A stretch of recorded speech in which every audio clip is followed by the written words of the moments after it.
दोस्तों वर्तमान समय में हर कोई अच्छी सैलरी वाली नौकरी प्राप्त करना चाहता है। कई स्टूडेंट्स पढ़ लिख कर doctor, engineer, teacher, computer operator की नौकरी प्राप्त करना चाहते हैं, तो कई छात्र छात्राएं न्याय के क्षेत्र में वकील या जज, न्यायाधीश के रूप में करियर बनाना चाहते हैं। अधिकांश विद्यार्थी जज बनना चाहते हैं, लेकिन उन्हें मालूम नहीं होता जज कैसे बने, जज बनने के लिए कौन सा कोर्स करना होगा। इस वजह से कई स्टूडेंट जज बनने के सपने को पूरा नहीं कर पाते। तो दोस्तों आज मैं इसी बारे में आपसे बात करने जा रहा हूँ, जज कैसे बनते हैं। आप में से काफ़ी लोग जज बनना चाहते हैं, लेकिन जज बनना इतना आसान नहीं है।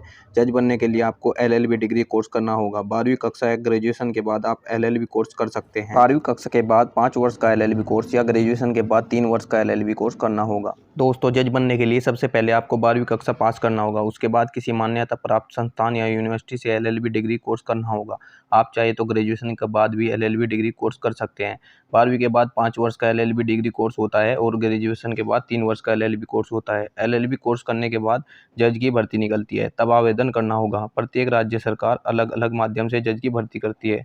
कई राज्यों में राज्य के उच्चतम न्यायालय हाई कोर्ट जज की भर्ती करते हैं, वहीं कई राज्यों में राज्य के लोक सेवा आयोग न्यायाधीश की भर्ती करते हैं। आवेदन करने के बाद राज्य लोक सेवा आयोग या हाई कोर्ट द्वारा आयोजित न्यायिक सेवा परीक्षा उत्तीर्ण करना होगा।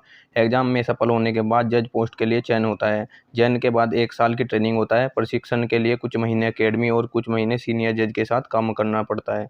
प्रशिक्षण पूरा होने के बाद सिविल जज जूनियर डिवीजन का पोस्ट मिलता है। तो दोस्तों बात करते हैं जज के लिए क्वालिफिकेशन की। उम्मीदवार किसी मान्यता प्राप्त बोर्ड से किसी भी स्ट्रीम में 12वीं कक्षा उत्तीर्ण हो और उम्मीदवार के पास मान्यता प्राप्त यूनिवर्सिटी से 5 वर्ष का LLB डिग्री कोर्स होना चाहिए, या अभ्यर्थी के पास किसी मान्यता प्राप्त संस्थान से 3 वर्ष का LLB डिग्री कोर्स का सर्टिफिकेट होना चाहिए। जुडिशियल सर्विस एग्जाम 3 चरणों में होता है, प्रीलिम्स, मेंस और इंटरव्यू। तीनों चरणों की परीक्षाओं में अच्छे अंक प्राप्त करने होंगे, क्योंकि परीक्षा के अंकों के आधार पर मेरिट बनता है। मेरिट के आधार पर जज की नियुक्ति होती है।